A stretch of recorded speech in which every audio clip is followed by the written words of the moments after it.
ಸಮಾವೇಶ ಕೂಡ ಮಾಡ್ತಿದ್ದಾರೆ. ರಾಜಣ್ಣ ಅವರು ಅವ್ರ ಮಂತ್ರಿ ಆಗಿದ್ದಾಗ ಅವ್ರು ಯಾವ ರೀತಿ ನಡ್ಕೊಂಡ್ರು ಅಂತೇಳಿ ಅದು ಜಗಜ್ಜಾಹಿರವಾಗಿರ್ತಕ್ಕಂಥದ್ದು. ಅವ್ರ ಭಾಷೆಗಳು ಯಾವ ರೀತಿ ಇತ್ತು, ಅವ್ರ ನಡವಳಿಕೆಗಳು ಯಾವ ರೀತಿ ಇತ್ತು ಅಂತಕ್ಕಂಥದ್ದು.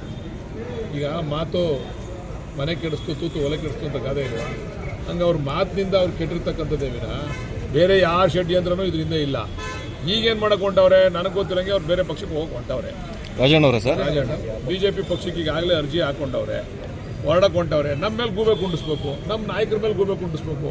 ಇದು ನಮ್ಮ ನಾಯಕರ ಷಡ್ಯಂತ್ರ ಇಲ್ಲವೇ ಇಲ್ಲ ಇದರಲ್ಲಿ. ಇದು ಹೈಕಮಾಂಡ್ ನೇರವಾಗಿ ಇಂಟರ್ಫಿಯರ್ ಆಗಿ ಹೈಕಮಾಂಡ್ ವಿರುದ್ಧ ಇವರು ಆಡಿರ್ತಕ್ಕಂಥ ಮಾತುಗಳಿಂದ ಅವ್ರನ್ನ ವಜಾ ಮಾಡಿರ್ತಕ್ಕಂಥದ್ದು. ಬೇಕು ಅಂತ ಹೇಳಿ ನಮ್ಮ ಪಕ್ಷದ ಮೇಲೆ ಗೂಬೆ ಕುಂಡಿಸಿ ನಾವು ಆಚೆ ಹೋಗ್ಬೇಕು ಅಂತಕ್ಕಂಥದಕ್ಕೆ ಇದೊಂದು ಪಿತೂರಿ ನಡೀತಾ ಇದೆ. ನಡೆಸಲಿ. ಅಲ್ಲ ಪಾಪ ಡೆಲ್ಲಿ ಸಮಾವೇಶ ಮಾಡೋದು ನಾವು ಹಿಡ್ಕೊಳಕಾಯ್ತದ?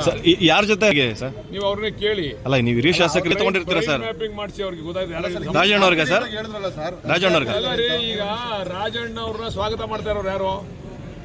BJP ನಾಯಕರಲ್ವಾ?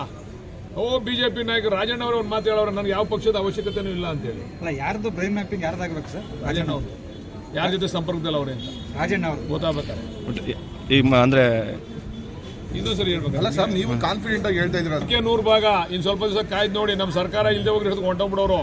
ಸರ್ಕಾರ ಅದೇ ಅಂತ ಒಂದೇ ಕಾರಣಕ್ಕೆ ಅವ್ರೇ ಅಷ್ಟೇ. ಇಲ್ಲಿ ಅವ್ರು ಆಗಲೇ ಒಂದು ಹೆಜ್ಜೆ ಹೊರಗಡೆ ಇಟ್ಬಿಟ್ಟವ್ರೆ, ಆಗಲೇ ಚರ್ಚೆಗಳು ಮಾಡವ್ರೆ.